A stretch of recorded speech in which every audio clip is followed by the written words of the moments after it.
Κυρίες και κύριοι, φίλες και φίλοι, απόψε είναι Παρασκευή 16 Ιουνίου του 2023.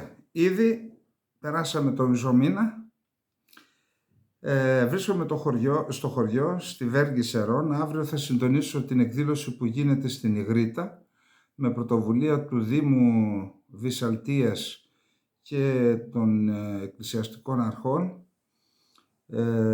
Εκδήλωση για το ολοκαύτωμα της Νιγρήτας που έγινε από τις 17 μέχρι 20 Ιουνίου του 1913, λίγο πριν την απελευθέρωση, κατά τη διάρκεια της απελευθέρωσης, όταν οι Βούλγαροι αποχωρούντες από την περιοχή έκαναν σφαγές οι οποίες πραγματικά πιστεύω ότι δεν ταιριάζουν στο ανθρώπινο είδος. Ασφαλώς όταν γίνεται ένας πόλεμος, πολεμάς με αυτούς που κρατούν όπλα. Οι βιασμοί και οι δολοφονίες ανθρώπων που δεν έχουν όπλο και δεν συμμετέχουν στον πόλεμο θεωρώ ότι είναι απολύτως καταδικαστές, όποιος και να τις κάνει, των Ελλήνων συμπεριλαμβανομένων. Και θεωρώ ότι στον πόλεμο γίνονται αγριότητες, αλλά οι Έλληνες σε γενικές γραμμές όλους τους πολέμους θεωρώ ότι έχουν αποφύγει να κάνουν τέτοιες αγριότητες. Εν πάση περιπτώσει, πριν ξεκινήσω το πρώτο θέμα, θέλω να σας θυμήθηκα τώρα που ήρθα στο χωριό. Στο χωριό, τη δεκαετία του 60, υπήρχαν περίπου 30 κοπάδια πρόβατα και 4 μεγάλα κοπάδια με γίδια. Και μιλάμε για κοπάδια με 500 και 600 γίδια το καθένα. Αυτά λοιπόν ήταν τα μαύρα γίδια του βουνού. Έχουν, ξέρετε, κουβαλάνε μια μαύρη τρίχα μεγάλη, μεγάλωνε όλο το χειμώνα, την κρατάνε για να τα κρατάει και ζεστά. Αλλά όταν έρθει το καλοκαίρι, επειδή οι θερμοκρασίες, ξέρετε, πάνω στα βουνά είναι ιδιαίτερα μεγάλες, γίνεται η λεγόμενη κουρά. Στα μεν πρόβατα η κουρά γίνεται επιτόπου στη βοσκή. Δηλαδή ο βοσκός είχε, γιατί τώρα δεν έμεινε ούτε ένα, είχε ένα από 30 κοπάδια, ένα κοπάδι είχε μείνει και αυτό πουλήθηκε πέρυσι. Οι βοσκοί είχαν ένα ψαλίδι και κούρευαν 2, 3, 5 πρόβατα κάθε μέρα, μέσα σε μερικές μέρες τελείωνε το κοπάδι. Τα γίδια όμως δεν μπορούν να τα κουρέψουν είναι άγρια, δεν μπορούσαν να τα κουρέψουν στο βουνό. Τι ακολουθούσε λοιπόν στο χωριό? Τις 4 Κυριακές του μηνός Ιουνίου γινόταν συνεννόηση με τους τσελιγκάδες και μία Κυριακή έκανε την κουρά ο ένας, την άλλη ο άλλος, την άλλη ο άλλος. Και γιατί αυτό? Γιατί χρειαζόταν περίπου 7-8 ψαλίδια, μεγάλα ειδικά ψαλίδια που χρησιμοποιούσαν στην κουρά και χρειαζόντουσαν τα 6 άτομα που θα κουρεύουν, γιατί έπρεπε να γνωρίζεις για να μην πληγώσει το ζώο, και είχαν και καμιά δεκαριά άλλα άτομα. Η διαδικασία γινόταν ως εξής. Εγώ συμμετείχα στο θείο μου, του Θόδωρου του Ραφαηλίδη, το κοπάδι, στη διαδικασία. Έφερναν τα γίδια από το βουνό. Θυμάμαι ότι γινόταν όλο το πανηγύρι, ακουγόταν τα κουδούνια, ξέρετε, τα έφερναν εδώ στο σπίτι. Είχαν ένα χώρο που τον περιέφρασαν με βαρέλια και με διάφορα πράγματα, έμεναν εκεί τα γίδια, είχαν κάποια ξύλα, κρεμούσαν από πάνω σκοινιά, και τα 10 άτομα που ήταν για να πιάνουν τα γίδια, ένας από αυτούς ήμουν και εγώ, πιτσιρικάς 6-7 χρονών, ξυπόλυτος, πηγαίναμε, αρπάζαμε τα γίδια από το κέρατο, τα σέρναμε, τα δίναμε σε αυτόν που κουρεύει, τα έδινε το κεφάλι με το σκοινί, σηκώνονταν στα 2 πόδια, έτσι ακίνητα, και τα κούρευε. Αυτό για να κουρέψεις 400-500 γίδια θέλει 7-8 ψαλίδια ήταν. Διαρκούσε αυτή η διαδικασία από τις 8-9 η ώρα το πρωί μέχρι τις 3-4. Εν τω μεταξύ, μέχρι το απόγευμα τα πόδια μας ήταν πληγωμένα από όλη αυτή τη διαδικασία. Εν πάση περιπτώσει, αυτό που θυμάμαι είναι ότι ο βοσκός, καταρχάς έκοβαν 2-3 γίδια, μικρά κατσίκια, ζυγούρια τα λέγανε, 2 ετών δηλαδή, τα έσφαζαν, τα έκαναν στα καζάνια φαγητό για όλη αυτή την ομίγυρη των 20-25 ατόμων που συμμετείχε στη διαδικασία, και έτρωγε πρώτος ο βοσκός, έπαιρνε φρέσκα τα γίδια, εννοώ κουρεμένα, ξέρετε, έπαιρναν ανάσα από αυτή τη ζέστη που αυξανόταν, είναι μαύρα με το μαλλί που κουβαλούσαν. Μόλις έβγαζαν το μαλλί πάνω τους, ξέρετε, έφευγαν με θόρυβο έτσι και ξαλαφρωμένα από το χωριό, και τα 20-25 άτομα που συμμετείχαν στη διαδικασία καθόμασταν στη σειρά να φάμε κοκκινιστό με πατάτες, τα κάναν. Αυτή λοιπόν ήταν η διαδικασία της κουράς, μια γιορτή πραγματικά, που τώρα που Ιούνιος γινόταν, που ήρθα στο χωριό, τη θυμήθηκα και είπα να την μοιραστώ μαζί σας, γιατί είναι στιγμές που χάθηκαν, δεν πρόκειται να τις ξαναζήσουμε, δυστυχώς. Εν πάση περιπτώσει, αυτά για την κουρά των γυδιών. Να πάμε στο πρώτο μας θέμα, είναι το ναυάγιο. Ακούστε, το ποιοι φταίνε για το ναυάγιο, τι φταίει για το ναυάγιο, τα είπαμε. Θα το ξαναπούμε, χωρίς να επαναλαμβανόμαστε. Πρώτα και εμφανέστατα φταίει η ανατροπή του Καντάφη. Ο Καντάφη μας έχει προειδοποιήσει. Μη με ανατρέψετε, γιατί αν με ανατρέψετε θα πνιγείτε από τους μετανάστες. Όπερ και γένετο, αλλά και γίνεται. Διότι ανέτρεψαν αυτοί με μια παραφροσύνη, χωρίς πολιτική λογική, ανέτρεψαν τον άνθρωπο, βύθισαν μια χώρα στο χάος και κανείς δεν ξέρει πότε θα μπει τάξη σε αυτή τη χώρα, και δημιουργήσαν αυτό το μείζο πρόβλημα στην Ιταλία, στην Ελλάδα και στην ίδια την Ευρώπη. Δεύτερον, φταίνε οι πόλεμοι. Διότι ακούω διάφορους που λένε όχι, είναι φυσιολογικό, πάντα υπήρχαν μετακινήσεις. Ναι, πάντα υπήρχαν μετακινήσεις στην ανθρωπότητα. Τι σημαίνει αυτό? Πρέπει νομοτελειακά να δεχθούμε, διότι με αυτή τη λογική, ότι έχουμε 1,5 δισεκατομμύριο είναι στην Αφρική, θα γίνουν, λέει, 2,5 μέχρι το 2050, με την κλιματική αλλαγή κάποιες χώρες δεν θα μπορούν να ζήσουν οι άνθρωποι, κάπου πρέπει να πάνε, θα έρθουν στην Ευρώπη. Αυτό τι σημαίνει λοιπόν? Θα πρέπει να δεχτούμε την καταστροφή των κρατών? Δεν μπορούν τα κράτη, δεν έχουν δικαίωμα να προστατέψουν τους εαυτούς τους? Και δεν μπορούν αυτοί οι άνθρωποι να πάνε σε άλλες χώρες? Γιατί πρέπει να έρχονται συνέχεια στην Ευρώπη? Για παράδειγμα, η Σαουδική Αραβία είναι μια από τις πιο πλούσιες χώρες του κόσμου. Γιατί δεν πήγαν στη Σαουδική Αραβία? Μάλιστα, που είναι και εξαδέρφια, Άραβες είναι, από το ίδιο έθνος, γιατί δεν πήγαν στα Ηνωμένα Αραβικά Εμιράτα? Για πηγαίνετε να δείτε εκεί πέρα πόσοι ξένοι υπάρχουν. Ούτε ένας δεν είναι χωρίς χαρτιά. Για να ζήσεις εκεί πρέπει να έχεις χαρτιά, γιατί εκεί τα κράτη έχουν τάξη. Εν πάση περιπτώσει, εδώ, άρα είναι οι πόλεμοι. Υπάρχει και το ζήτημα του υπερπληθυσμού, της υπανάπτυξης, το είπαμε, αλλά υπάρχουν και οι πόλεμοι, τους οποίους πόλεμους ποιος τους έκανε? Δεν ξεφύτρωσαν μόνοι τους. Πόλεμος στην Λιβύη, πόλεμος στη Συρία, πόλεμος στο Ιράκ, πόλεμος στη Σομαλία, πόλεμος στο Αφγανιστάν. Αν δείτε, και στην Παλαιστίνη. Αν δείτε λοιπόν αυτούς που έρχονται, τους μετανάστες, με εξαίρεση το Πακιστάν και το Μπαγκλαντές, οι περισσότεροι είναι από αυτές τις χώρες του πολέμου. Εν πάση περιπτώσει, άρα και πόλεμοι. Ποιος κάνει τους πολέμους? Άρα εκείνοι φταίνε. Επίσης η επανάπτυξη. Σε τι οφείλεται η επανάπτυξη? Η επανάπτυξη οφείλεται στην αποικιοκρατία και στον λεγόμενο ιμπεριαλισμό, στον καπιταλισμό, παύλα ιμπεριαλισμό. Ποιος τα κάνει όλα αυτά? Σε όλα αυτά λοιπόν επίσης ευθύνονται τα κυκλώματα των διακινητών, ευθύνονται κράτη, όπως για παράδειγμα η Τουρκία, που κάνει πολιτική της την διακίνηση, πολιτική του κράτους. Θυμάστε τι έγινε στις Καστανιές. Σε όλη αυτή την ιστορία λοιπόν, ενώ συμβαίνουν όλα αυτά, ενώ είναι εμφανείς οι αιτίες του προβλήματος, πώς τα καταφέρνουμε σε αυτή τη χώρα και στρέφουμε τα βέλη εναντίον μας, να αυτοχειριαζόμαστε? Δηλαδή, κάθεσαι να δεις δελτίο ειδήσεων και εκεί πραγματικά, δηλαδή, εμείς πρέπει να λέμε ότι φταίει η Ελλάδα? Βγαίνει ο Υπουργός Άμυνας της Ιταλίας, βγαίνει ο Υπουργός Εξωτερικών της Ιταλίας, λέει δεν φταίει η Ελλάδα. Βγαίνει ο Γκουτιέρες, Γενικός Γραμματέας του ΟΗΕ, δεν φταίει η Ελλάδα. Και οι Έλληνες πολιτικοί λένε ότι φταίει η Ελλάδα.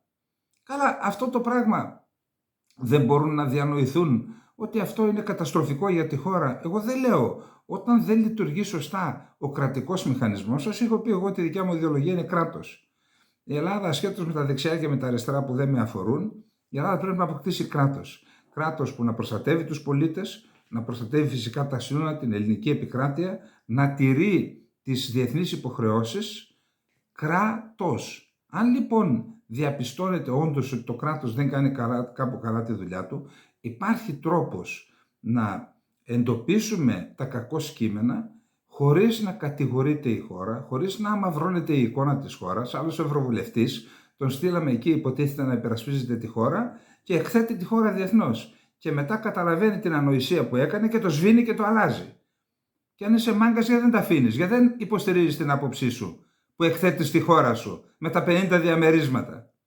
Εν πάση περιπτώσει, εγώ επαναλαμβάνω, εγώ δεν ξέρω τι ακριβώς έγινε στο ναυάγιο. Και γι' αυτό δεν μπαίνω, δεν ξέρω. Τι να πω δηλαδή. Δεν ξέρω τι ακριβώς ισχύει με βάση το διεθνές δίκαιο και εν πάση περιπτώσει δεν ξέρω τις πραγματικές επιχειρησιακές συνθήκες για να πω φταίμε δεν φταίμε. Εάν υπάρχουν ευθύνες, να γίνει έρευνα και να αποδοθούν. Δόξα τω Θεώ, έχουμε δικαστές, έχουμε κοινοβουλευτικές διαδικασίες να ψάξουν και να βρουν.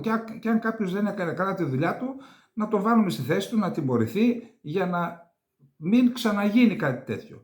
Αλλά αυτό το πράγμα να κατηγορούν συνεχώς, προχθές ήταν, επειδή είδαν ότι η κοινή γνώμη στην Ελλάδα ήταν υπέρ του φράχτη, τώρα καταδικάζουν το φράχτη ή τα ίδια άτομα. Συγγνώμη, αυτό δεν λέγεται πολιτική. Δεν πάνε να κάνετε καμιά άλλη δουλειά, λέω εγώ. Αυτό είναι πολιτική. Αυτό είναι ευθύνη απέναντι στην πατρίδα. Και σας πληρώνει η πατρίδα. Σας πληρώνει και τα κόμματά σας, αυτές τις άθλιες οργανώσεις με το κομματόσκυλα, πληρώνει και εσάς τους ίδιους. Γιατί σας πληρώνει, για να κατηγορείτε τη χώρα?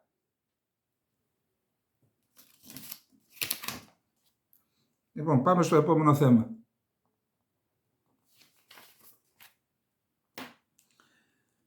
Έχουμε πει ότι οι κυρώσεις, ασφαλώς η διεθνής κοινότητα, εγώ είμαι υπέρ των κυρώσεων που αποφασίζονται σε επίπεδο Οργανισμού Ηνωμένων Εθνών.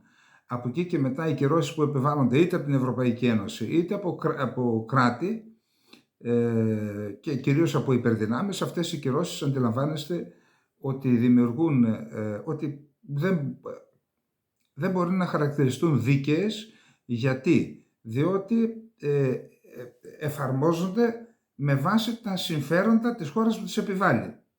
Και αυτά τα συμφέροντα, ξέρετε, δεν είναι πάντα σύμφωνα με το διεθνές δίκαιο. Με βάση το δικό τους νομικό πλαίσιο παραβιάζεται ένας νόμος που εξέδωσαν οι ΗΠΑ και επιβάλλει κυρώσεις. Αυτό υπό ποια έννοια είναι δίκαιο όλης της ανθρωπότητας ή τέλος πάντων όλη η ανθρωπότητα θα το δεχθεί σαν δίκαιο? Εν πάση περιπτώσει, τι συνέβη λοιπόν με αυτές τις κυρώσεις? Καταρχάς, υπάρχει μία αντισυσπήρωση. Δηλαδή, πολλές χώρες που είτε έχουν υποστεί κυρώσεις ή είναι υποκαθεστώς κυρώσεων ή κινδυνεύουν να υποστούν κυρώσεις από τις ΗΠΑ ή από την Ευρωπαϊκή Ένωση, αντισυσπυρώνονται, κάνουν τους BRICS, θα κάνουν το δικό τους νόμισμα, δεν ξέρω αν θα πετύχουν ή όχι, αλλά εν πάση περιπτώσει αντισυσπυρώνονται. Και αυτό τελικώς δεν είναι ό,τι καλύτερο για την ανθρωπότητα, γιατί δεν ξέρουμε πού θα οδηγήσουν και αυτές η δημιουργία αυτών των μετώπων. Εν πάση περιπτώσει, βλέπουμε ότι το Ιράν είναι μία από τις χώρες που έχει δεχθεί τα τελευταία χρόνια, εγώ δεν λέω δίκαια ή άδικα, καλό θα ήταν αν το Ιράν παραβιάζει το διεθνές δίκαιο να αποφασίσει το Συμβούλιο Ασφαλείας του ΟΗΕ κυρώσεις, όπως έχει γίνει στο παρελθόν. Αλλά, εν πάση περιπτώσει, το Ιράν που έχει υποστεί κυρώσεις είναι μια χώρα που έχει πλούτο, έχει φυσικό πλούτο, υπόγειο πλούτο και έχει κατορθώσει να περάσει από τις συμπληγάδες των κυρώσεων, να έχει σοβαρά προβλήματα στην οικονομία του και κοινωνικά προβλήματα, και αυτά τα διασταυρώνω και από διπλωματικές πηγές, όχι μόνο από άρθρα, αλλά εν πάση περιπτώσει δεν φαίνεται να είναι ένα καθεστώς υποκατάρρευση. Δηλαδή τόσα χρόνια κυρώσεις δεν το άγγιξαν. Η δολοφονία της Αμινέ, αυτής της Κούρδισσας που την σκότωσαν η αστυνομία Ισλαμικών Ηθών μέσα στο αστυνομικό τμήμα, αυτή όντως ήταν η πρώτη φορά που δημιουργήσε σοβαρό πρόβλημα στην συνοχή και τη σταθερότητα, συνεκτικότητα της λεγόμενης Ισλαμικής Επανάστασης. Σε πάση περιπτώσει, ο πρόεδρος του Ιράν έκανε ένα ταξίδι στη Λατινική Αμερική σε 3 χώρες. Δηλαδή πήγε Βενεζουέλα, στην Νικαράγουα και στην Κούβα. Και υπέγραψε σημαντικές συμφωνίες. Για να δούμε τι λέει το σχετικό ρεπορτάζ. Οι κυβερνήσεις της Κούβας και του Ιράν εξέφρασαν χθες Πέμπτη τη βούλησή τους να ενισχύσουν τις σχέσεις τους για να αντιμετωπίσουν την επιθετική πολιτική των ΗΠΑ με την ευκαιρία της επίσημης επίσκεψης στην Αβάνα του Ιρανού Προέδρου Ιμπραήμ Ραϊσί, ο οποίος ολοκλήρωσε στην ίσο που είναι η υποκομμουνιστική κυβέρνηση την περιοδεία του στη Λατινική Αμερική. Ο Κουβανός πρόεδρος Μιγγέλ Ντίας Κανέλ, που υποδέχθηκε τον Ιρανό ομόλογό του στο Παλάτι της Επανάστασης, τόνισε ότι η επιθυμία του είναι η συμμαχία με την Τεχεράνη να επιτρέψει να αντιμετωπίσουμε μαζί την επιθετική πολιτική της αυτοκρατορίας, αναφερόμενος στις ΗΠΑ. Ιράν και Κούβα πρέπει να αντιμετωπίσουν προβάλλοντας ακατάσβεστη αντίσταση τις κυρώσεις, τις πιέσεις, τις απειλές, τα εμπάργο και την αδιαφορία του γιάνκικου εμπεριαλισμού και των συμμάχων του. Συνέχισε ο Ντίας Κανέλ. Εγώ νομίζω ότι τελείωσαν αυτή η ρητορική έχει τελειώσει. Τελικά είναι ακόμα ζωντανή. Και μάλιστα λίγες δεκάδες μίλια από τις ακτές της Αμερικής. Περίεργο. Οι συνθήκες και οι περιστάσεις στις οποίες βρίσκονται η Κούβα και το Ιράν έχουν πολλά κοινά, πλειοδότησε ο Ιρανός πρόεδρος απαντώντας, και τονίζοντας ότι οι δύο χώρες έχουν τη βούληση να υπερασπιστούν την ανεξαρτησία τους σύμφωνα με την επίσημη μετάφραση της τοποθέτησής του. Τόσο το Ιράν όσο και η Κούβα υφίστανται αμερικανικές κυρώσεις και έχουν συμπεριληφθεί στον κατάλογο των κρατών που κατά το State Department υποστηρίζουν την τρομοκρατία. Ο Ιμπραήμ Ραϊσί, η συνάντηση του οποίου με τον κουβανό ομόλογό του καθυστέρησε μια μέρα γιατί άργησε να πάει στην Αβάνα, τερμάτισε στην Κούβα τη μίνι περιοδεία του σε φίλες χώρες στη Λατινική Αμερική. Άρχισε τη Δευτέρα στη Βενεζουέλα, όπου εκεί υπέγραψε πολλές συμφωνίες, συνεχίστηκε στην Νικαράγουα και τερματίστηκε στην Κούβα. Και οι 3 χώρες υφίστανται αμερικανικές κυρώσεις και χαρακτηρίζονται σύμμαχοι της Ρωσίας. Στην Αβάνα οι δύο πρόεδροι υπέγραψαν συμφωνίες συνεργασίας στα πεδία των τελωνίων, των τηλεπικοινωνιών και της δικαιοσύνης. Το πρωί ο Ραϊσί συμμετείχε σε οικονομικό φόρουμ, στη διάρκεια του οποίου διαβεβαίωσε πως η Τεχεράνη είναι διατεθειμένη να συνεργαστεί με την Κούβα στην επιστήμη και στην τεχνολογία, ειδικά όσον αφορά υδροηλεκτρικά και θερμοηλεκτρικά έργα και στη βιομηχανία εξόρυξης πρώτων υλών που το Ιράν όντως έχει εμπειρία. Στη Βενεζουέλα υπογράφηκαν 25 συμφωνίες σε διάφορους τομείς όπως η παιδεία, η υγεία, η εξόρυξη. Στην Νικαράγουα υπογράφηκε μία συμφωνία με σκοπό να τονωθεί η οικονομική, εμπορική και επιστημονικο-τεχνολογική συνεργασία των δύο χωρών. Ο επικεφαλής της Ιρανικής διπλωματίας Χουσέιν Αμίρ Αμπντολαχιάν είχε επισκεφτεί την Κούβα τον Φεβρουάριο και εκεί μάλλον είχε προετοιμάσει την επίσκεψη του Ραϊσί. Η προηγούμενη επίσκεψη Ιρανού Προέδρου στην Αβάνα είχε γίνει το 2016, δηλαδή πριν από 7 χρόνια, από τον Ροχανί. Παραμένουμε στο Ιράν γιατί τελικώς έχει ενδιαφέρον αυτή η χώρα. Είναι το επόμενο θέμα μας. Εδώ έχουμε μια περίεργη κατάσταση. Οι Ηνωμένες Πολιτείες της Αμερικής κάνουν μυστικές συμφωνίες με το Ιράν, μυστικές συνομιλίες με το Ιράν, με στόχο, θα το δούμε παρακάτω, έχουν και οι δύο χώρες 3 στόχους η καθεμιά, και την ίδια στιγμή η Κίνα, το Ισραήλ κάνει εμπορικές συμφωνίες με την Κίνα και σημαντικές, θα τις δούμε παρακάτω, για τις οποίες αντιδρά η Αμερική. Ενώ το Ισραήλ αντιδρά για τις συνομιλίες ή για την προσέγγιση της. Εδώ λοιπόν κάτι γίνεται στη Μέση Ανατολή. Υπάρχει κινητικότητα για να δούμε πού το πάνε η Αμερική και το Ιράν. Η κυβέρνηση Biden διαπραγματεύεται σιωπηρά με το Ιράν για να περιορίσει το πυρηνικό πρόγραμμα της Τεχεράνης και να απελευθερώσει τους Αμερικανούς κρατουμένους, σύμφωνα με τους αξιωματούχους 3 χωρών. Εν μέρει στο πλαίσιο μιας ευρύτερης προσπάθειας των ΗΠΑ για αποκλιμάκωση των εντάσεων και τη μείωση των κινδύνων από τη στρατιωτική αντιπαράθεση με την Ισλαμική Δημοκρατία. Ο αμερικανικός στόχος είναι να επιτευχθεί μια άτυπη άγραφη συμφωνία στην οποία οι Ιρανοί αξιωματούχοι ζητούν μια πολιτική ανακοχή. Σας είπα ότι έχουν σοβαρά προβλήματα. Όχι μόνο κοινωνικά και άλλα. Απότερος σκοπός είναι να προληφθεί μια περαιτέρω κλιμάκωση σε μια σειρά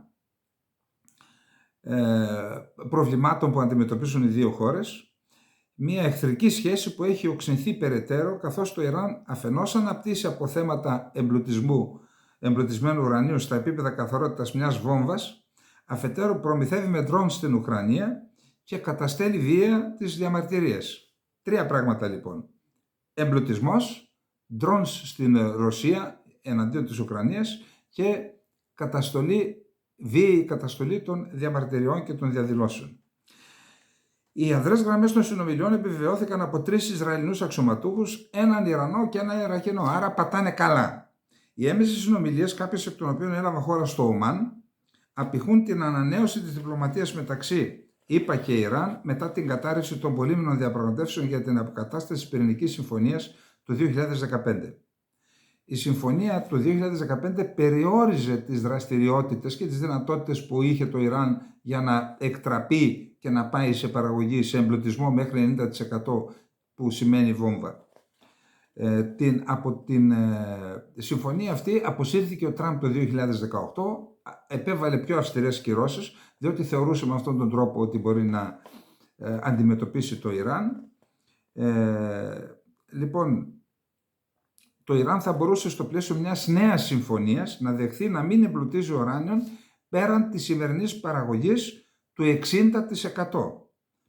Εάν γίνει 90% τότε μπορεί να κάνει βόμβα. Με βάση την συμφωνία που βρίσκεται στα σκαριά, άρα προετοιμάζονται μια συμφωνία, το Ιράν δεσμεύεται να σταματήσει τις επιθέσεις εναντίον Αμερικανών στη Συρία. Προσέξτε, για 3 πράγματα δεσμεύεται το Ιράν και για 3 θα δεσμευτούν οι Αμερικανοί. Πρώτον, να μην χτυπούν οι Ιρανοί πολιτοφύλακες που είναι στη Συρία και στο Ιράκ, να μην χτυπούν τους Αμερικανούς. Να επιτρέψει το Ιράν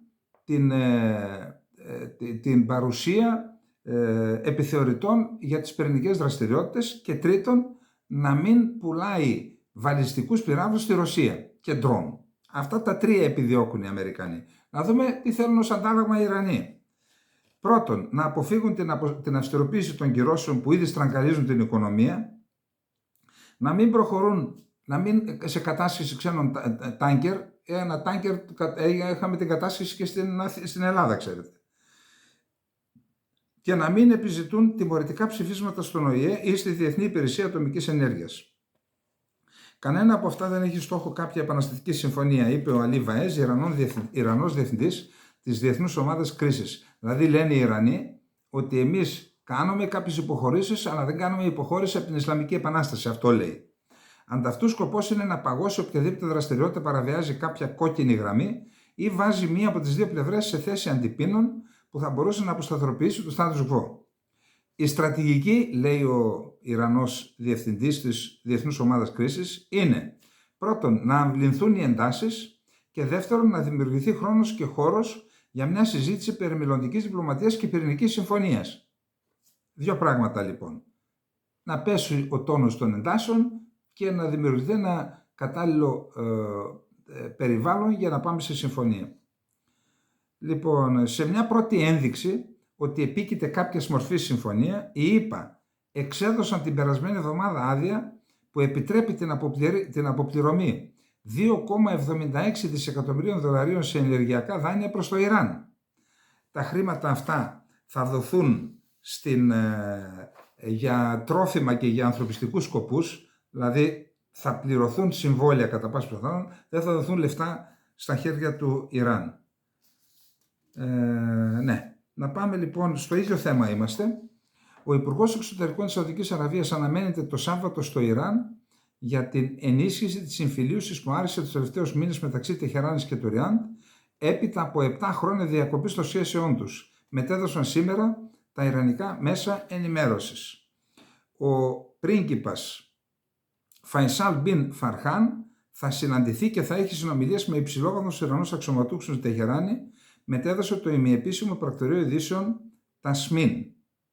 Λοιπόν, να θυμίσουμε ότι το Ιράν και η Σαουδική Αραβία μετά από 7 χρόνια παγωμένων σχέσεων υπέγραψαν στο Πεκίνο, ο ένας αριστερά, ένας δεξιά του Xi Jinping, οι ηγέτες υπέγραψαν συμφωνία να ξεπαγώσουν οι σχέσεις τους, έχουν ήδη τοποθετηθεί πρέσβεις και τώρα έχουμε και μία ανωτάτο επίπεδο επίσκεψη, όπως είναι η επίσκεψη του επικεφαλής της Σαουδαραβικής διπλωματίας στην Τεχεράνη.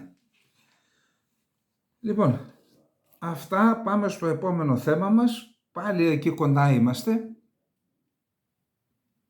Λοιπόν, οι Ηνωμένες Πολιτείες της Αμερικής για τα προηγούμενα ανησυχούν οι Ισραηλινοί για την προσέγγιση της Ουάσιγκτον με την Τεχεράνη. Τώρα όμως ανησυχούν οι Ηνωμένες Πολιτείες της Αμερικής γενικώς με την δραστηριοποίηση της κινεζικής διπλωματίας στη Μέση Ανατολή, γενικώς. Αποτέλεσμα είναι η συμφωνία Ριάν Τεχεράνης και όχι μόνο, η εμπλοκή, η ανάμειξη του κινεζικού διπλωματικού παράγοντα ακόμα και στο τεράστιο πρόβλημα το Παλαιστινιακό και φιλοδοξούν να επιτύχουν συμφωνία μεταξύ του Ισραήλ και της Παλαιστίνης. Προσέξτε, φιλοδοξεί το Πεκίνο να πετύχει ειρήνη μεταξύ του Ιράν και του Ισραήλ. Κάτι που αν γίνει πραγματικά θα μιλάμε για κατακλυσμιαίες αλλαγές στην περιοχή, γιατί αν λυθεί τελικώς το Μεσανατολικό, ηρεμεί ολόκληρη η περιοχή. Από αυτό υποφελείται η Τουρκία και κάνει τα έσχη που κάνει. Αν ηρεμήσει η Μέση Ανατολή, τότε θα στριμωχτεί η Τουρκία, δεν μπορεί να κάνει αυτά που κάνει. Λοιπόν, πάμε να δούμε λοιπόν σε τι συνίσταται. Εγώ πραγματικά έμεινα άναυδος με αυτά που διάβασα. Σε τι συνίσταται η συνεργασία του Ισραήλ και της Κίνας. Μια σειρά Ισραηλινο-κινεζικών έργων υποδομής στο Ισραήλ, συμπεριλαμβανομένες της επέκτασης του λιμανιού στην πόλη της Χάιφα, που λειτουργεί υπό κινεζικό έλεγχο, αυτό δεν το ήξερα, έχουν προκαλέσει τη δυσφορία της Ουάσιγκτον. Οι ΗΠΑ προσπαθούν να πιέσουν το Ισραήλ να διακόψει τις εμπορικές και οικονομικές του σχέσεις με την Κίνα, σύμφωνα με δημοσίευμα της Φωνής της Αμερικής, Voice of America. Μετά την Ευρωπαϊκή Ένωση και τη ΗΠΑ, η Κίνα είναι ο μεγαλύτερος εμπορικός εταίρος του Ισραήλ. Σύμφωνα με το δημοσίευμα, μια σειρά Ισραηλινο-κινεζικών έργων υποδομής, όπως είπαμε αυτό της Χάιφα, έχουν προκαλέσει τη δυσφορία της Ουάσιγκτον. Επίσης, κινεζικές εταιρείες κατασκευάζουν τμήματα του συστήματος σιδηροδρομικών μεταφορών του Ισραήλ. Ο Γιούρι Πάινς από το Εβραϊκό Πανεπιστήμιο υποστηρίζει ότι η Κίνα διαθέτει τις καλύτερες υποδομές στον κόσμο. Η Κίνα είναι σε θέση να εξάγει τη γνώση, την τεχνογνωσία της, τους μηχανικούς της και τους εργάτες της και το Ισραήλ έχει επωφεληθεί πάρα πολύ από αυτό, είπε χαρακτηριστικά ο Ισραηλινός καθηγητής. Ωστόσο, οι ΗΠΑ πιέζουν το Ισραήλ για τη σχέση και το Τελ Αβίβ φέρεται να περιορίζει ορισμένες από τις οικονομικές συμφωνίες με την Κίνα. Δηλαδή τράβηξαν το αυτοί οι Αμερικανοί των Ισραηλινών και έκαναν πίσω σε κάποια ζητήματα. Ο Αμερικανός πρόεδρος Τζο Μπάιντεν έχει κλιμακώσει τον οικονομικό πόλεμο εναντίον του Πεκίνου, μεταξύ άλλων με την επιβολή σκληρών κυρώσεων και την προσπάθεια ακροτηριασμού της κινεζικής βιομηχανίας ημιαγωγών. Εκεί παίζει το παιχνίδι, στους ημιαγωγούς του ανταγωνισμού, εκεί επικεντρώνεται. Ή μάλλον κυρίως εκεί, γιατί όχι μόνο εκεί. Την ίδια στιγμή, αυτός ο Λευκός Οίκος επεκτείνει την τεράστια στρατιωτική συσσόρευση στην Ασία Ειρηνικό, προσβλέποντας ένα μελλοντικό πόλεμο μεταξύ των δύο μεγαλύτερων οικονομιών του κόσμου. Είπαμε πρόσφατα στην Παπούα Γουινέα, έτσι. Ο Γκενταλιάχ Αφτερμαν του Πανεπιστήμιου Ράιχμαν λέει ότι υπάρχει αυξανόμενη πίεση από τη ΗΠΑ στο Ισραήλ να περιορίσει τη δέσμευσή του με την Κίνα, ειδικά σε υποδομές και τεχνολογία. Και αυτή η πίεση αρχίζει να αποφέρει αποτελέσματα. Το Πεκίνο έκανε πρόσφατα ένα άνευ προηγουμένο διπλωματικό επίτευγμα όταν μεσολάβησε για τη Συμφωνία Ομολοποίησης Ριάν Τεχεράνης. Οι συναλλαγές μεταξύ Κίνας και αραβικού κόσμου φτάνουν σε υψηλά όλων των εποχών, με το συνολικό όγκο του εμπορίου να αγγίζει το ρεκόρ των 430 δισεκατομμυρίων δολαρίων το 2022. Προσέξτε. Η Σαουδική Αραβία αντιπροσωπεύει το 25% αυτού του τεράστιου αριθμού, με όγκο διμερούς εμπορίου 106 δισεκατομμυρίων δολαρίων. Πρόσφατα υπέγραψαν μια συμφωνία 10 δισεκατομμυρίων που αφορά ηλεκτρικά αυτοκίνητα. Επιπλέον η Κίνα υπέγραψε 25 ετή στρατηγική και οικονομική συμφωνία με το Ιράν, προσέξτε, αξίας 400 δισεκατομμυρίων δολαρίων. Σύμφωνα με τον Πάινς, η Κίνα μπορεί να είναι η μόνη χώρα στον κόσμο που μπορεί να μεσολαβήσει για μια ειρηνευτική συμφωνία μεταξύ Ισραήλ και Ιράν, όπως προείπα. Η Κίνα έχει επίσης εκφράσει ενδιαφέρον να παίξει θετικό ρόλο στη διευκόλυνση των συνομιλιών μεταξύ Ισραηλινών και Παλαιστινίων και έχει ορίσει ειδικό απεσταλμένο για να συναντηθεί με αξιωματούχους και των δύο πλευρών. Οι ΗΠΑ αντιλαμβάνονται ότι η Κίνα σημειώνει κέρδη στη Μέση Ανατολή, καθώς η τάση για πόλεμο στην περιοχή μειώνεται μετά από τις πυροσβεστικές παρεμβάσεις της Κίνας.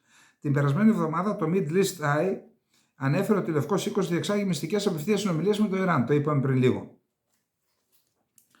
Λοιπόν, αυτά και για αυτό το πολύ ενδιαφέρον ζήτημα της συνεργασίας, της οικονομικής συνεργασίας σε κρίσιμους τομείς. Οι υποδομές είναι κρίσιμος τομέας. Όποιος σου κάνει τις υποδομές είναι εκεί στο κράτος σου. Η Κίνα λοιπόν κάνει έργα σημαντικών υποδομών στο Ισραήλ. Περίεργο. Λοιπόν, έχουμε πει, είναι γνωστό ότι είναι σε εξέλιξη στο Κωσυφοπαίδιο μία ένταση στο βόρειο Κωσυφοπαίδιο που μπορεί να μετατραπεί σε κρίση και έχουμε πει ότι ο όρος πυρηνική των Βαλκανίων μπορεί να έχουν αμβληνθεί τα προβλήματα στην Βαλκανική, αλλά εάν ξεσπάσει μία θερμή εμπλοκή ή ένας έστω και μικρής έκτασης πόλεμος στο Κωσυφοπαίδιο, κανείς δεν ξέρει τι διαστάσεις θα πάρει. Κανείς, πραγματικά. Διότι μπορεί να πυροδοτήσει αλυσιδωτές αντιδράσεις και κανείς δεν ξέρει. Άρα μας αφορά. Είναι στη γειτονιά μας αφορά. Φαίνεται ότι έχουν κινητοποιηθεί και οι Βρυξέλλες και η Ουάσιγκτον. Αυτός ο οποίος δημιουργεί σοβαρό πρόβλημα είναι ο Κούρτι, ο πρωθυπουργός του Κωσυφοπεδίου. Αυτός προκάλεσε την κρίση με τις εκλογές, με το 3,5% δημάρχους που εκλέχθηκαν με 3,5% πάει να τους εγκαταστήσει σε καθαρά σερβικές πόλεις, σε πόλεις που κατοικούνται καθαρά από Σέρβους. Εν πάση περιπτώσει έχουμε αντίδραση και παρέμβαση. Θα έλεγα ότι δυναμική παρέμβαση, διπλωματική πάντα, των Βρυξελών και της Ουάσιγκτον. Ο επικεφαλής της Ευρωπαϊκής Διπλωματίας Ζωζέπ Μπορέλ συγκάλεσε εκτάκτως συνομιλίες με τον Πρωθυπουργό του Κωσόβου Άλμπιν Κούρτι και τον Πρόεδρο της Σερβίας Αλεξάνδρ Βούσιτς για την επόμενη εβδομάδα, προκειμένου να επιληθεί η κρίση, ανακοίνωσε εκπρόσωπος του Μπορέλ. Προσκάλεσε και τους δύο ηγέτες για μια συνάντηση στις Βρυξέλλες την επόμενη εβδομάδα, είπε ο Πέτερ Στάνο, εξηγώντας ότι περισσότερες λεπτομέρειες για αυτές τις συνομιλίες θα ανακοινωθούν αργότερα. Από την Ουάσιγκτον, ο εκπρόσωπος του State Department Μάθιου Μίλλερ είπε ότι το Κόσοβο και η Σερβία πρέπει να κάνουν αμέσως βήματα για την αποκλιμάκωση της έντασης. Μεταξύ αυτών είναι και η ανεφόρον απελευθέρωση 3 Κωσοβάρων αστυνομικών που κρατούνται στη Σερβία. Η σύλληψη των αστυνομικών που έγινε χθες βράδυ εντείνει ακόμα περαιτέρω την ένταση στην περιοχή, πυροδοτώντας φόβους για ένα νέο ξέσπασμα βίας μεταξύ Βελιγραδίου και Πρίστινας. Άρα εδώ τώρα η σύλληψη ρίχνει το μπαλάκι στη σερβική πλευρά για την αύξηση της έντασης. Για να τα λέμε όλα, έτσι, να είμαστε δίκαιοι. Είπαμε, αυτό επιδιώκουμε σε αυτή την εκπομπή. Λοιπόν, πάμε στο επόμενο θέμα μας. Αντεπίθεση. Δεν έχουμε σημαντικές εξελίξεις, τουλάχιστον με βάση αυτά που έχω μπορέσει να δω στους διάφορους χάρτες καταστάσεως και σε διάφορους λογαριασμούς που έχω και από τη μια και από την άλλη πλευρά. Πιο πολύ η αντεπίθεση προβληματίζει τη Δύση αυτή τη στιγμή. Ασφαλώς προβληματίζει και τις δύο πλευρές που μάχονται, αλλά βλέπω ότι σε στρατηγικό επίπεδο πιο πολύ προβληματίζει τις ΗΠΑ αλλά και τη Δύση. Τι θα συμβεί εάν η νίκη των Ουκρανών δεν είναι συντριπτική? Καθώς η Ουκρανία εξαπολύει την πολυαναμενόμενη αντεπίθεσή της κατά των περιχαρακωμένων Ρώσων κατακτητών, τόσο το Κίεβο όσο και οι υποστηρικτές του ελπίζουν σε μια γρήγορη ανακατάληψη στρατηγικής σημασίας εδαφών.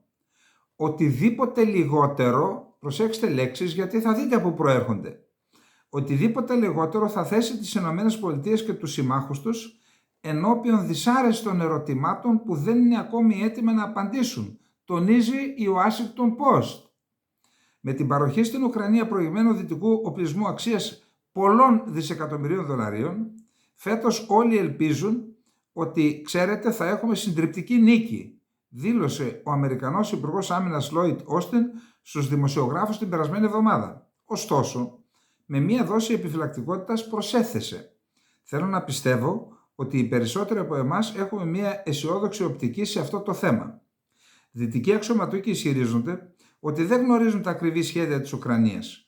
Το ιδανικό σενάριο, όπως ανέφεραν αξιωματούχοι του Πενταγώνου, είναι οι Ουκρανοί να χρησιμοποιήσουν τα νεοαποκτηθέντα άρματα μάχης μεταξύ της κατεχομένης ανατολικής και νότιας Ουκρανίας ή να πάρουν τον έλεγχο των χερσαίων και θαλασσίων εισόδων στη Χερσόνησο της Κριμαίας. Δηλαδή, λέει, ακόμα και να μην καταλάβουν την Κριμαία, να διασπάσουν το μέτωπο, να βγουν στην Αζωφική και να πάρουν τους δρόμους που οδηγούν στην Κριμαία, να αποκλείσουν την Κριμαία και από ξεράς και από θαλάσσες. Τα κέρδη θα ανέτρεπαν το σημερινό αφήγημα περί αδιεξόδου και θα κατέπνιγαν τις όποιες εκκλήσεις των Ουκρανών για επανεξέταση της τρέχουσας πολιτικής από τη Δύση. Η κυβέρνηση των ΗΠΑ διστάζει να διευκρινίσει τι θα αποτελούσε επιτυχία της Ουκρανίας, αλλά το διακύβευμα για τον πρόεδρο Biden είναι υψηλό. Δεν λένε δηλαδή, παιδιά, άμα πετύχετε αυτό θα γιατί υπάρχει η ασάφεια, θέλουν να κρατάνε και πισινή. Σε περίπτωση αποτυχίας να μην είναι εκτεθειμένοι. Καθώς οδεύει προς την προεκλογική εκστρατεία ο Biden, χρειάζεται μια σημαντική νίκη στο πεδίο της μάχης για να δείξει ότι η ανεπιφύλακτη υποστήριξή του προς την Ουκρανία έχει, προσέξτε εδώ, αυτό προσέξτε παρακαλώ, έχει αναβαθμίσει την παγκόσμια πρωτοκαθεδρία των ΗΠΑ, έχει αναθερμάνει την ισχυρή εξωτερική πολιτική και έχει καταδείξει τη συνετή χρήση της αμερικανικής στρατιωτικής δύναμης στο εξωτερικό. Δηλαδή, με την υποστήριξη της Ουκρανίας, οι ΗΠΑ έχουν στρατηγικούς στόχους. Πρώτον, ότι αναβαθμίζεται η πρωτοκαθεδρία των ΗΠΑ στον κόσμο. Δεύτερον, ότι έχει ισχυρή εξωτερική πολιτική. Και τρίτον, ότι κάνει και συνετή χρήση της στρατιωτικής δύναμης. Δηλαδή, δίνει όπλα αντί να σκοτώνονται οι Αμερικανοί. Οι ηγέτες των περισσότερων από τις 50 χώρες που στηρίζουν την Ουκρανία έχουν διατυπώσει την υποστήριξή τους ως μέρος μιας καθοριστικής μάχης για το μέλλον της δημοκρατίας και της επικράτησης του διεθνούς κράτους δικαίου ενάντια στην απολυταρχία και την επιβολή, την οποία η Δύση δεν έχει την πολυτέλεια να χάσει. Η Ουάσιγκτον, η πολύμηνη αναμονή για την αντεπίθεση του Κιέβου επισκιάστηκε στην Ουάσιγκτον από τη σκληρή κριτική όσων υποστηρίζουν ότι η αποστολή δεκάδων δισεκατομμυρίων δολαρίων σε αμερικανική βοήθεια στην Ουκρανία ήταν υπερβολική σε μια εποχή εγχώριας οικονομικής στενότητας και αβεβαιότητας. Από την άλλη, υπάρχουν και αυτοί που υποστηρίζουν ότι οι καθυστερημένες παραδόσεις στην ουσία δυσκόλεψαν τους Ουκρανούς στα πεδία των μαχών. Σε κάθε περίπτωση και οι δύο πλευρές θα έχουν επιπλέον επιχειρήματα αν το Κίεβο αποτύχει να καταλάβει σημαντικά εδάφη τις επόμενες εβδομάδες. Λοιπόν, επίσης υπάρχει και ένα πρόβλημα με τα οπλικά συστήματα, θα το δούμε παρακάτω. Είναι ο Μαρκ Μίλεϊ, είναι ο αρχηγός ΓΕΘΑ των ΗΠΑ. Προσέξτε τι είπε, είναι σε σύσκεψη με τους Ευρωπαίους. Είναι μια πολύ δύσκολη μάχη. Είναι μια πολύ βίαιη μάχη και πιθανότατα θα απαιτηθεί σημαντικός χρόνος με υψηλό κόστος. Η Ουκρανία έχει ξεκινήσει την επίθεσή της και σημειώνει σταθερή πρόοδο. Είναι μια πολύ δύσκολη μάχη, δήλωσε ο στρατηγός Μαρκ Μίλεϊ, ο επικεφαλής του Γενικού Επιτελείου Εθνικής Άμυνας των ΗΠΑ, σε συνέντευξη τύπου στην έδρα του ΝΑΤΟ στις Βρυξέλλες. Ο Μίλεϊ, προσέξτε, εξήρε την ηγεσία και τη μαχητικότητα των Ουκρανών και από την άλλη πλευρά είπε ότι οι Ρώσοι έχουν προβλήματα και στη διοίκηση και στο ηθικό τους.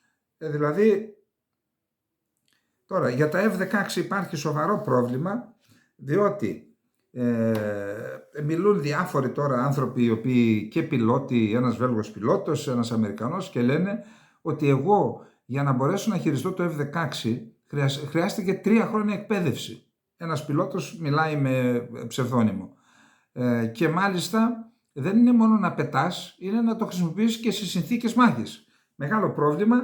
Επίσης, επειδή είναι μονοκινητήριο το F-16, λέει ότι αυτά οι διάδρομοι προσγειώσεως, τα σοβιετικής κατασκευής και τα ρωσικά αεροσκάφη έχουν άλλη ανθεκτικότητα σε σκουπίδια και στράβσματα που υπάρχουν στους διαδρόμους προσγειώσεως, στα αεροδρόμια, ενώ τα ανατοϊκά είναι διαφορετικά, είναι σκουπισμένα, δεν υπάρχουν ούτε σκουπίδια ούτε πετραδάκια.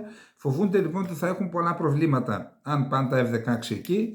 Επίσης, σοβαρότατο πρόβλημα είναι ποιος θα τα επισκευάζει, ποιος θα τα συντηρεί. Διότι τα αεροσκάφη θέλουν συνεχή συντήρηση. Λένε ότι πρέπει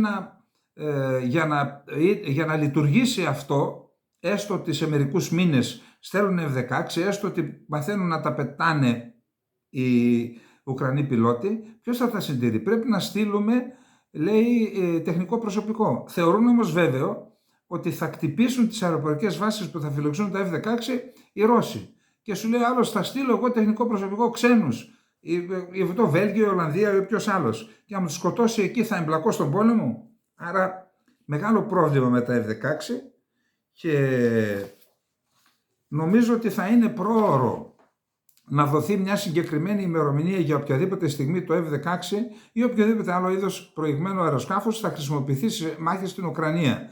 Δήλωσε ο Μαρκ Μίλε, ο στρατηγός Μαρκ Μίλε, ο αρχηγός ΓΕΘΑ, τον είπα. Και είπαμε για ποιο λόγο. Αυτά στην ουσία λέει, μην καθόμαστε τώρα και τρώμε χρόνο. Η παράδοση αεροπορικού εξοπλισμού από ΗΠΑ, Βρετανία, Ολλανδία και Δανία, αντιαεροπορικού εξοπλισμού. Η παράδοση έχει αρχίσει και πρέπει να ολοκληρωθεί εντός μερικών εβδομάδων. Αντιαεροπορικό εξοπλισμό συμφώνησαν να στείλουν στην Ουκρανία η ΗΠΑ, η Βρετανία, η Ολλανδία και η Δανία, στον οποίο συμπεριλαμβάνονται εκατοντάδες πύραυλοι. Με την κίνηση αυτή πρόκειται να ενισχύσουν την Ουκρανία στον πόλεμο που διεξάγει κατά της Ρωσίας. Προσέξτε εδώ τι γίνεται τώρα. Είπαμε ότι ένας τομέας στον οποίο οι Ρώσοι έχουν σαφή υπεροχή είναι η πυραυλική υπεροχή. Δηλαδή έχουν πυράβλους κρούζ, οι οποίοι και έχουν και τους υπερηχητικούς και έχουν και αεροπορική υπεροχή, και αυτό οφείλεται στο γεγονός ότι η Ουκρανία είναι μια πολύ μεγάλη χώρα με τα ελάχιστα συστήματα αντιαεροπορικής άμυνας που διαθέτει, δεν μπορεί να αντιμετωπίσει αυτή την υπεροχή. Γι' αυτό δίνεται βαρύτητα. Ήδη διάβασα ότι θα κατασκευάζει η Raytheon 5 συστήματα Patriot, τα οποία θέλει κανένα χρόνο για να τα παραδώσει. Εν πάση περιπτώσει, γίνονται τεράστιες προσπάθειες από τη Δύση να ενισχύσουν την αντιαεροπορική άμυνα της Ουκρανίας για να εξισορροπήσουν την αεροπορική υπεροχή και την πυραυλική υπεροχή που έχει η Ρωσία, που αν γίνει αυτό θα βοηθήσουν πολύ τις ένοπλες δυνάμεις της Ουκρανίας. Λοιπόν, αυτά και για την αντεπίθεση. Να πάμε στο επόμενο θέμα. Λοιπόν,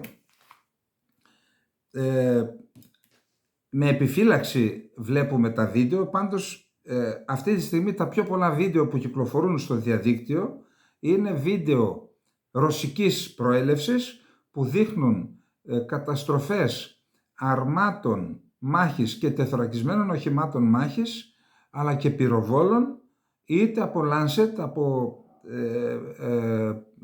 ντρόν αυτοκτονίας, είτε από Kamov 52, από τα επιθετικά ελικόπτερα, είτε και από άρματα εναντίον αρμάτων ή από αντιαρματικά φορητά.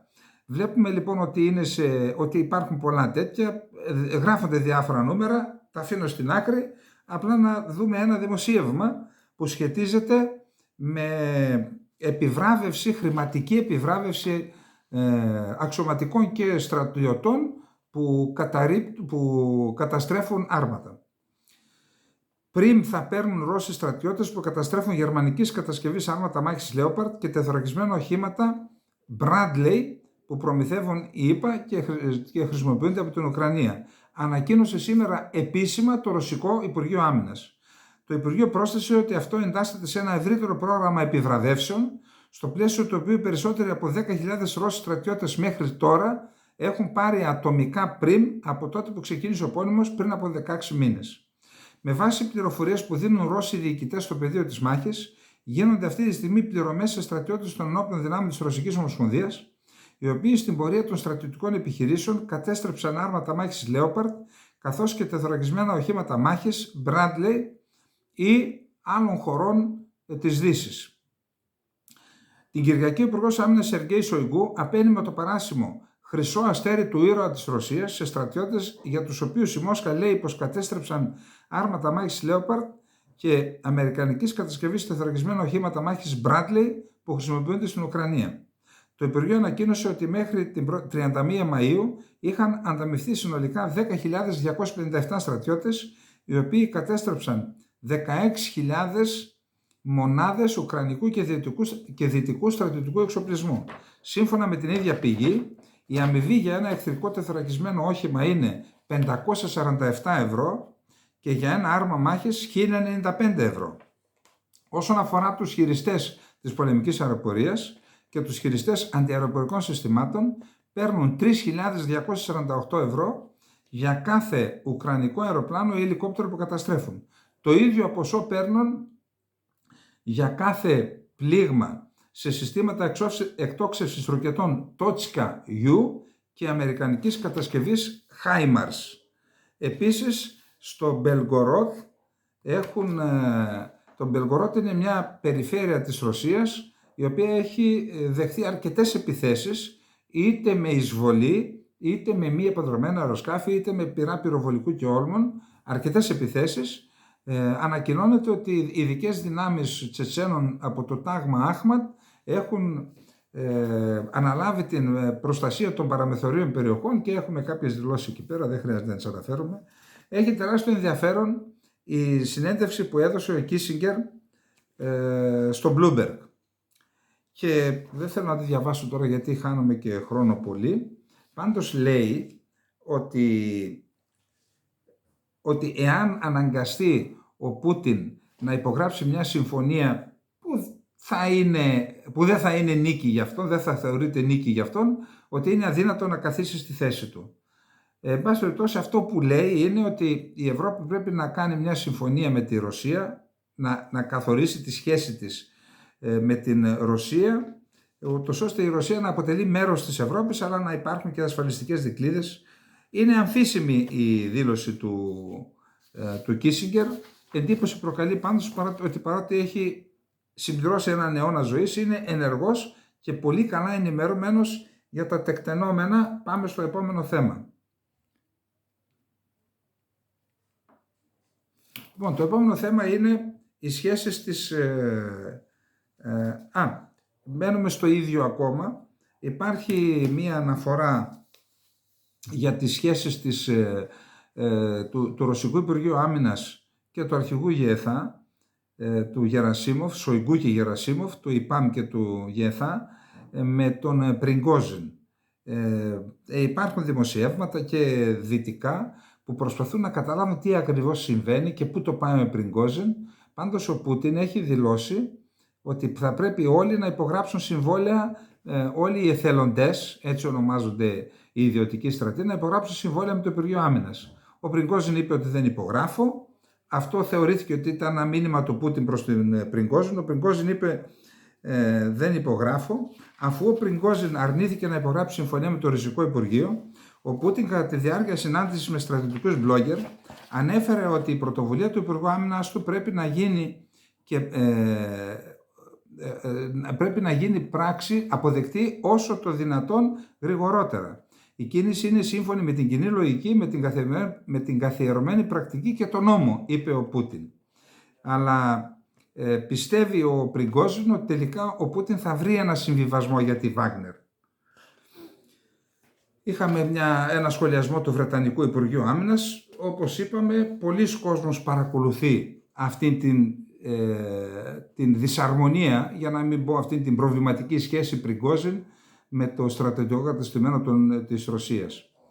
Το Κρεμλίνο δήλωσε την Παρασκευή μια περίεργη δήλωση ότι ο Ρώσος πρόεδρος Βλαντιμίρ Πούτιν είναι ακόμα ανοιχτός σε οποιασδήποτε επαφές για να συζητηθεί η επίλυση της σύγκρουσης στην Ουκρανία, μετέδωσε το Ρωσικό Κρατικό Πρακτορείο Ειδήσεων ΡΙΑ. Το Ρωσικό Υπουργείο Άμυνας δήλωσε την Παρασκευή ότι οι Ουκρανικές δυνάμεις συνέχισαν να υφίστανται μεγάλες απώλειες στα μέτωπα του νοτιού Ντονέτσκ και του Ντονέτσκ, όπου έχει επικεντρωθεί η αντεπίθεση της Ουκρανίας και του Ζαπορίζια, μετέδωσε το Κρατικό Πρακτορείο ΡΙΑ. Πάντως, βρίσκονται σήμερα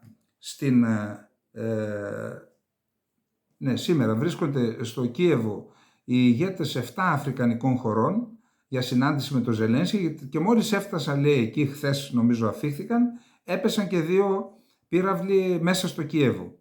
Και κάποιοι από το Κίεβο λένε ότι αυτό ήταν ένα μήνυμα της Ρωσίας. Τώρα, συγγνώμη, αυτοί αύριο θα πάνε στη Μόσχα και την ώρα που πηγαίνουν να επισκεφθούν το Κίεβο ρίχνουν ρωσικές βόμβες, ρωσικούς πυράβλους, αυτό εγώ δεν το καταλαβαίνω. Τι μήνυμα δηλαδή δίνεις με αυτό? Αλλιώς πες τους μην έρχεστε. Λοιπόν, πάμε στο 8ο θέμα.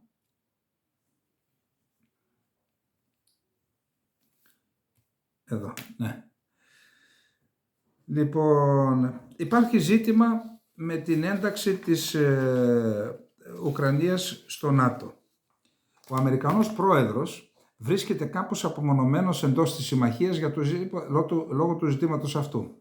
Σε κάθε ευκαιρία τους τελευταίους 16 μήνες, ο Αμερικανός πρόεδρος Τζο Μπάιντεν υπογραμμίζει την ενότητα του ΝΑΤΟ για την Ουκρανία. Ωστόσο, σε ένα βασικό θέμα, ο κύριος Μπάιντεν βρίσκεται κάπως απομονωμένος εντός της συμμαχίας.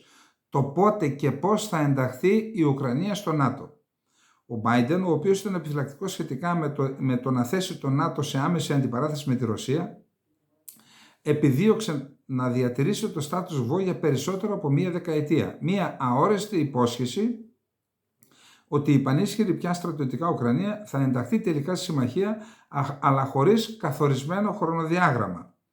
Έχουμε μεγάλο ζήτημα στο εσωτερικό του ΝΑΤΟ.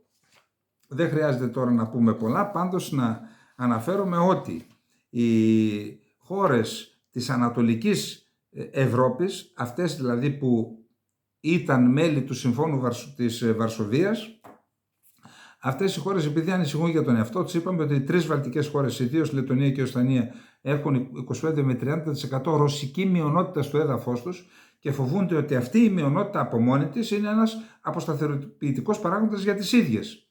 Που εάν νικήσει η Ρωσία την Ουκρανία, τότε θα έρθει η σειρά τους, ίσως όχι με μία εισβολή, αλλά με άλλους τρόπους να ασκήσει επιρροή η Ρωσία στις χώρες αυτές. Γι' αυτό ζητούν να ενταχθεί και η Ουκρανία, η οποία αν μπει η Ουκρανία θα είναι ένας ενδιάμεσος χώρος μεταξύ της Ρωσίας και των ιδίων. Άρα υπάρχει μία διάσταση απόψεων στο εσωτερικό του ΝΑΤΟ. Η Γερμανία είναι και αυτή αντίθετη, αλλά βασικά αυτός που τρώει τη μεγάλη πίεση είναι ο Μπάιντεν, ο οποίος δεν τα θέλει αυτά, παραμονές των εκλογών. Οι σύμμαχοι του ΝΑΤΟ μπορεί να είναι έτοιμοι να άρουν ορισμένα εμπόδια στην πορεία της Ουκρανίας προς τη στρατιωτική συμμαχία, δήλωσε σήμερα Παρασκευή ο Γερμανός Υπουργός Άμυνας Μπόρις Πιστόριος. Υπάρχουν αυξανόμενες ενδείξεις ότι όλοι θα μπορέσουν να συμφωνήσουν σε αυτό, είπε σε δημοσιογράφους στις Βρυξέλλες όταν ρωτήθηκε για αναφορές ότι οι ΗΠΑ είναι ανοιχτές στο να επιτρέψουν στο Κίεβο να παραιτηθεί από μια επίσημη διαδικασία υποψηφιότητας που απαιτείται από κάποια άλλα έθνη στο παρελθόν.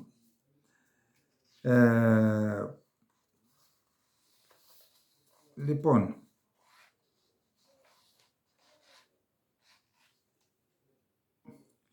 το επόμενο θέμα μας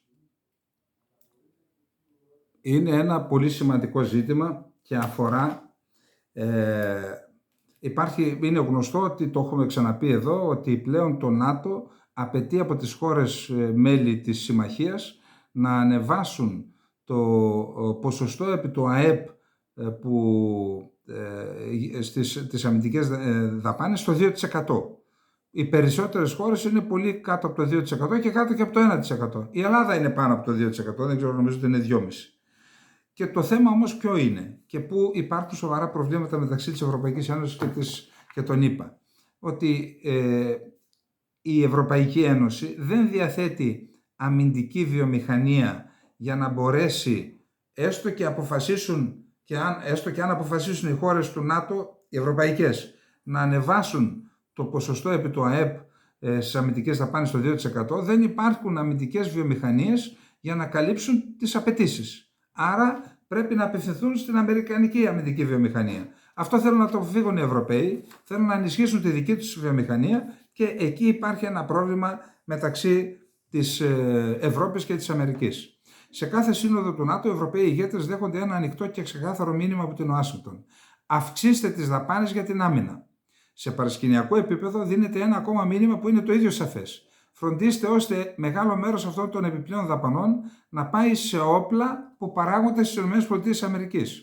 Όπως επισημαίνει όμως σε δημοσίευμά του το Πολίτικο, οι Ευρωπαίοι ηγέτες αντιστέκονται σε αυτές τις πιέσεις. Πρέπει να διαμορφώσουμε μια αληθινά ευρωπαϊκή τεχνολογική και βιομηχανική βάση στον τομέα της άμυνας σε όλες τις ενδιαφερόμενες χώρες, δήλωσε ο Γάλλος πρόεδρος Εμμανουέλ Μακρόν στο Διεθνές Συνέδριο GlobeSec στην Πρατισλάβα τον περασμένο μήνα. Σύμφωνα μάλιστα με τον ίδιο, θα πρέπει οι ευρωπαϊκές χώρες να αναπτύξουν εξοπλισμό που να προέρχεται αποκλειστικά από τη γυραιά Ήπειρο. Λοιπόν, υπάρχουν και άλλα θέματα. Τώρα δεν θα ήθελα να φάμε το χρόνο, άλλωστε έχει τελειώσει και ο χρόνος. Αλλά, να δούμε μόνο το τελευταίο, υπάρχουν όμως και όρια στο πόσο μακριά και πόσο γρήγορα μπορούν και θέλουν να πάνε οι δύο πλευρές. Βραχυπρόθεσμα, αναφέρει το Πολίτικο, τα ζητήματα επάρκειας της αμυντικής ικανότητας αλλά και η πολιτική βούληση σημαίνουν ότι η αλλαγή στη ρητορική της Ευρωπαϊκής Ένωσης σε ό,τι αφορά τις στρατιωτικές δαπάνες είναι απίθανο να προκαλέσει σημαντικό πλήγμα στην στρατιωτική βιομηχανική πολιτική των ΗΠΑ. Και παρά το γεγονός ότι τους τελευταίους 18 μήνες σημειώθηκε τεράστια αύξηση των αμυντικών προϋπολογισμών, τα σχέδια της Ευρωπαϊκής Ένωσης στον λόγο τομέα εξακολουθούν να αντιμετωπίζουν σημαντικά εμπόδια. Ειδικότερα, οι ευρωπαϊκές εταιρείες λένε ότι χρειάζονται μεγαλύτερο χρονικό περιθώριο και μακροπρόθεσμες συμβάσεις για να πραγματοποιήσουν τις απαραίτητες επενδύσεις. Τέλος, σύμφωνα με το ίδιο δημοσίευμα, η επιστροφή του τομέα της άμυνας στο προσκήνιο σημαίνει ότι θα πρέπει να πραγματοποιηθούν πολλές στρατιωτικές δαπάνες, τουλάχιστον βραχυπρόθεσμα, καθώς οι χώρες του ΝΑΤΟ και της Ευρωπαϊκής Ένωσης πέφτουν να αποδείξουν την αξία τους στους συμμάχους τους, ενώ ταυτόχρονα η ρωσική απειλή παραμένει σοβαρή. Λοιπόν, ακούστε, εδώ είναι ένα τεράστιο ζήτημα που αφορά τη χώρα μας. Η χώρα μας απογυμνώθηκε από την αμυντική της βιομηχανία, ενώ είχαμε σημαντική αμυντική βιομηχανία. Κάποτε όταν γινόταν η Defender στην Ελλάδα, ερχόταν ο μισός κόσμος, ιδιαίτερα η Μέση Ανατολή, και τώρα έχουμε γίνει ένα παραρτηματάκι. Και επίσης η Πυρκάλ για ένα διάστημα, για όσους δεν το γνωρίζουν, παλιότερες γενιές, ήταν ο μεγαλύτερος παραγωγός ιδιαίτερα πυρομαχικών φορητών όπλων σε ολόκληρο το ΝΑΤΟ. Και όχι μόνο αυτό, είχαμε γραμμές παραγωγής που τις ζήλευε ο καθένας. Και τελικά κατορθώσαμε να καταστρέψουμε τα πάντα. Και τώρα έρχεται το ΝΑΤΟ και λέει 2%, καλά εμείς ήδη το έχουμε ξεπεράσει. Είδατε ότι παίρνουμε συνέχεια απ' έξω. Ξέρετε τι μου είχε πει ένας άνθρωπος? Η Ελλάδα, λέει, δεν έχει στρατηγική στους εξοπλισμούς της. Απλά πληρώνει τα βατζιλίκι, δηλαδή λίτρα πληρώνει στις μεγάλες δυνάμεις, παίρνει οπλικά συστήματα και εξασφαλίζει υπόσχεση ότι θα τις στηρίξουν είτε στο Κυπριακό είτε απέναντι στην Τουρκία. Δηλαδή, δεν γίνεται να συνεχίσει η Ελλάδα αυτή την καταστροφική πολιτική. Πρέπει άμεσα, και είδατε ότι κανένας δεν πάει να βάλει τα λεφτά του, όσα λεφτά και να έχει, για να κάνει μια βιομηχανία, για να αγοράσει, αν θέλει η Ευρώπη ή κάποια άλλη χώρα να αγοράσει οπλικά συστήματα ή πυρομαχικά. Είδατε τι λένε? Φέρτε λεφτά, συμβόλαια, για να κάνουμε μακροχρόνιο σχεδιασμό. Άρα πρέπει να πέσουν φράγκα. Και η Τουρκία απέκτησε γιατί επένδυσε, έδωσε πολλά λεφτά. Και κανονικά και κάτω από το τραπέζι στο γαμπρό Ερντογάν, για να αποκτήσει αυτή την αμυντική βιομηχανία που έχει, την οποία ελπίζω να μην τη βρούμε μπροστά μας. Λοιπόν, πάμε και στο τελευταίο μας θέμα. Το τελευταίο θέμα. Ο Ερντογάν ετοιμάζεται να κάνει συνταγματική μεταρρύθμιση. Δηλαδή, το σύνταγμα που ισχύει σήμερα είναι το σύνταγμα του Κενάν Ευρέν 12 Σεπτεμβρίου του 1980. Μάλιστα λένε οι κακές γλώσσες στην Τουρκία ότι η χούντα του Ευρέν έγινε για να ξεπεραστούν οι ενστάσεις των πολιτικών και να πει το ναι η Τουρκία στην επιστροφή της Ελλάδας στο ΝΑΤΟ. Έγινε τώρα, βγήκαμε πώς βγήκαμε, μπήκαμε πώς μπήκαμε, εν πάση περιπτώσει. Ο Ευρέν λοιπόν έχει κάνει ένα σύνταγμα, ο Ερντογάν τώρα θέλει να τα αλλάξει. Θα εργαστούμε όλοι ώστε να παρουσιάσουμε ένα νέο πολιτικό σύνταγμα, δήλωσε ο Ερντογάν το βράδυ της Τετάρτης, ύστερα από συνεδρίαση του Υπουργικού Συμβουλίου, η οποία συνεδρίαση κράτησε 8 ώρες. Θέλουμε να συνεχίσουμε τη διαδρομή μας στο δεύτερο αιώνα της δημοκρατίας μας, υπό την καθοδήγηση ενός πολιτικού συντάγματος που θα είναι φιλελεύθερο και συμπεριληπτικό και θα αγκαλιαστεί από όλα τα τμήματα της κοινωνίας μας. Στα χρόνια που μεσολάβησαν από το πραξικόπημα του Ευρέν, ο οποίος θέσπισε το Σύνταγμα των Ισχύων, αυτό τροποποιήθηκε 19 φορές. 12 φορές το τροποποίησε ο Ερντογάν από το 2003 μέχρι τώρα που κυβερνάει. 2000. Λοιπόν, η τελευταία συνταγματική μεταρρύθμιση έγινε το 2017, όταν μετατράπηκε το πολίτευμα από προεδρευόμενη σε ενισχυμένη προεδρική δημοκρατία. Η αντιπολίτευση λέει, εμείς είχαμε υποσχεθεί να πάμε ξανά στην προεδρευόμενη δημοκρατία και να ενισχύσουμε το πρωθυπουργικό σύστημα. Ο Ερντογάν λέει αυτό το έκανε ο λαός, το καταδίκασε ο λαός. Εν πάση περιπτώσει, να δούμε τι λέει η αντιπολίτευση για το θέμα. Η πρώτη αντίδραση του Κεμαλικού κόμματος που ασκεί καθήκοντα αξιωματικής αντιπολίτευσης ήταν επιφυλακτική. Είμαστε έτοιμοι να συνεργαστούμε, αν πρόκειται για μια ειλικρινή πρόταση, για ένα πολιτικό σύνταγμα που θα σέβεται τα ανθρώπινα δικαιώματα και το κράτος δικαίου. Δήλωσε ο Ερντογάν το ΠΡΑΚ, κορυφαίος σύμβολος του Κιλισδάρογλου. Προσέθεσε όμως ότι οι προηγούμενες συνταγματικές αλλαγές που προώθησε το ΑΚΠ δεν ήταν στο ύψος των προσδοκιών αναφορικά με τα δικαιώματα των γυναικών, την ελευθερία της έκφρασης και των πεποιθήσεων και τις εθνοτικές διαφορές, του κουρδικό εννοεί.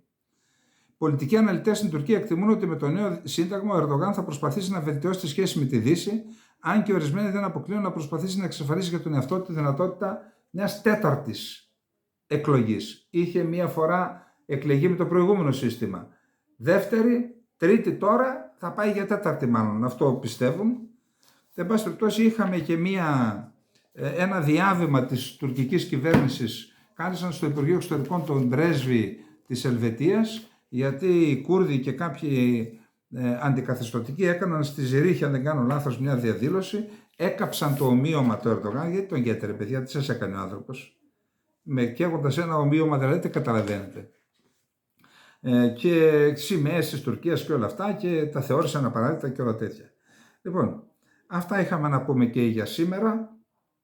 Μακάρι να άκουγα αύριο τα κουδούνια που έρχονται τα γίδια από το βουνό. Ήταν μια μελωδία πραγματικά. Να πήγαινα ξυπόλυτος, να έπιανα από τα κέρατα, να τα πήγαινα στους κουρίς, να ζήσω άλλη μια μέρα όπως αυτές που έζησα τη δεκαετία του 60. Έικη τη χρόνια που έλεγαν οι παλιοί πόντιοι. Λοιπόν, αυτά είχαμε για απόψε. Να είστε όλες και όλοι καλά. Να περάσετε ένα καλό Σαββατοκύριακο. Καληνύχτα.